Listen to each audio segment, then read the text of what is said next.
Chapter 15 का आज हम लास्ट पार्ट करेंगे। तो अभी हमने इधर तक कर लिया था। अब हम यहाँ से इन गाइडलाइन से स्टार्ट करेंगे।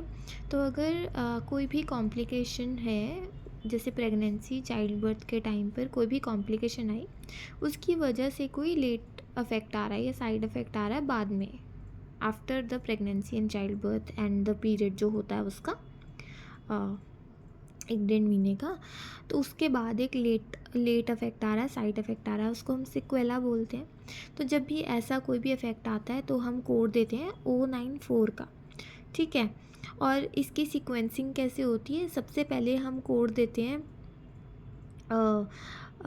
जो प्रॉब्लम होती है, जो भी प्रॉब्लम आ रही है उसका। फिर सेकंड कोड हम देते हैं सिक्वेला का कोड, दैट इज़ O94, ठीक है। सीक्वेंसिंग ऐसे होती है, यहाँ पर लिखा हुआ है is to be sequence following the code describing sequela of the complication.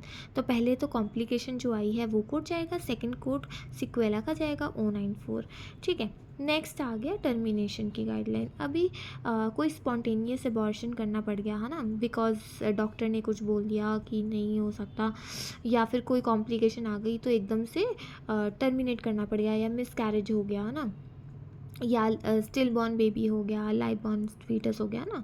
तो उस केस में जब एकदम से स्पॉन्टेनियस ये एकदम से करना पड़ जाता है ना, तब जब जैसे डॉक्टर कह रहे हैं कि करनी पड़ेगी कॉम्प्लिकेशन की वजह से, तो यहाँ Z3.2 का है कोड, वो देते हैं कि encounter for elective termination of pregnancy, ये कोड जाता है। और आउटकम ऑफ डिलीवरी का सेकंड कोड जाता है Z37 की सीरीज़ में से, ठीक है।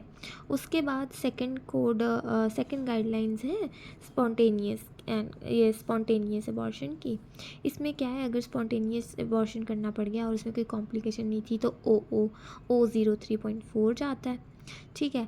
और अगर जैसे बाई चांस ये जो स्पॉन्टेनियस अबॉर्शन था ये कर नहीं पाए, है ना, इनकम्प्लीट स्पॉन्टेनियस अबॉर्शन बोल दो या फिर फेल्ड अटेम्प्ट ऑफ अबॉर्शन बोल देते हैं इसको।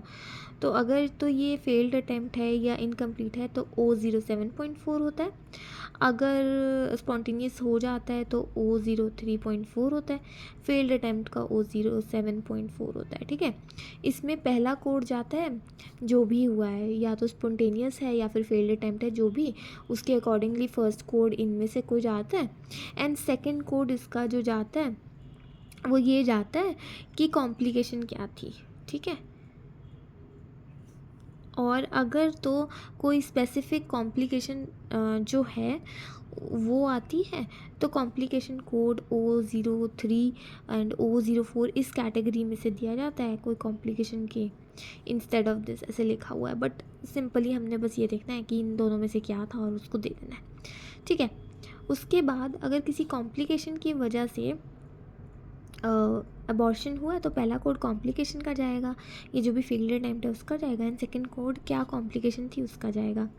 अगर नेक्स्ट देखो एब्यूज़ इन प्रेग्नेंट पेशेंट, तो फर्स्ट कोड जाता है किस तरह का एब्यूज़ है। फिजिकल एब्यूज़ है तो O9A.3, अगर सेक्सुअल एब्यूज़ है तो O9A.4, अगर साइकोलॉजिकल एब्यूज़ है तो O9A.5, ठीक है। इस तरह का फर्स्ट कोड जाता है ये, और सेकंड कोड जाता है उसकी वजह से कॉम्प्लिकेशन प्रेगनेंसी में एग्जैक्ट क्या आई है, राइट। तो वो सेकंड कोड वो जाता है, and first code the type of abuse का जाता है। तो इसके साथ 15 चैप्टर इज़ ओवर।